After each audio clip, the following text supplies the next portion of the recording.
இருக்கிற ஒரு இனியவருமாகிய இயேசுவின் நாமத்தில் உங்கள் யாவருக்கும் என் அன்பின் வாழ்த்துக்கள். என் புலம்பலை ஆனந்த களிப்பாக மாற பண்ணினீர். சங்கீதம் 30:11. என் புலம்பலை ஆனந்த களிப்பாக மாற பண்ணினீர். என் மகிமை அமர்ந்திராமல் உம்மை கீர்த்தனம் பண்ணும்படியாக நீர் என் இரட்டை களைந்து போட்டு மகிழ்ச்சி எனும் கட்டினால் என்னை இடை கட்டினீர்.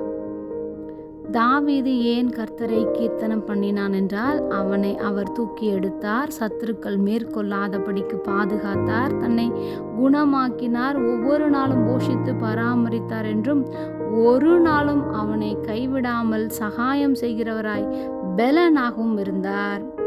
ஒருவேளை நாம் அதிகமாக இன்று நெருக்கப்பட்ட சூழ்நிலையில் துக்கத்தால் மனம் நொந்து பகலெல்லாம் புலம்பிக் கொண்டிருக்கலாம். தாவீதுக்கும் இதே போன்று துன்பமும் நெருக்கமும் உண்டான போது அவன் ரெட்டுடுத்தி கர்த்தருடைய சமூகத்தில் அமர்ந்திருந்தான். அவருடைய வார்த்தையினாலே அந்த ரெட்டை களைந்து போட்டு மகிழ்ச்சி எனும் கட்டினால் கர்த்தர் அவனை இடை கட்டினதை உணர்ந்து கொண்டான். இன்று நாமும் அழுது கொண்டிருக்கலாம். சாயங்காலத்திற்கு பின்பு இரவு வரும், அதன் பின்னர் எப்படி வெளிச்சம் உண்டாகுமோ அதுபோன்று விடியற் காலத்தில் நமக்கும் களிப்பு உண்டாகும்.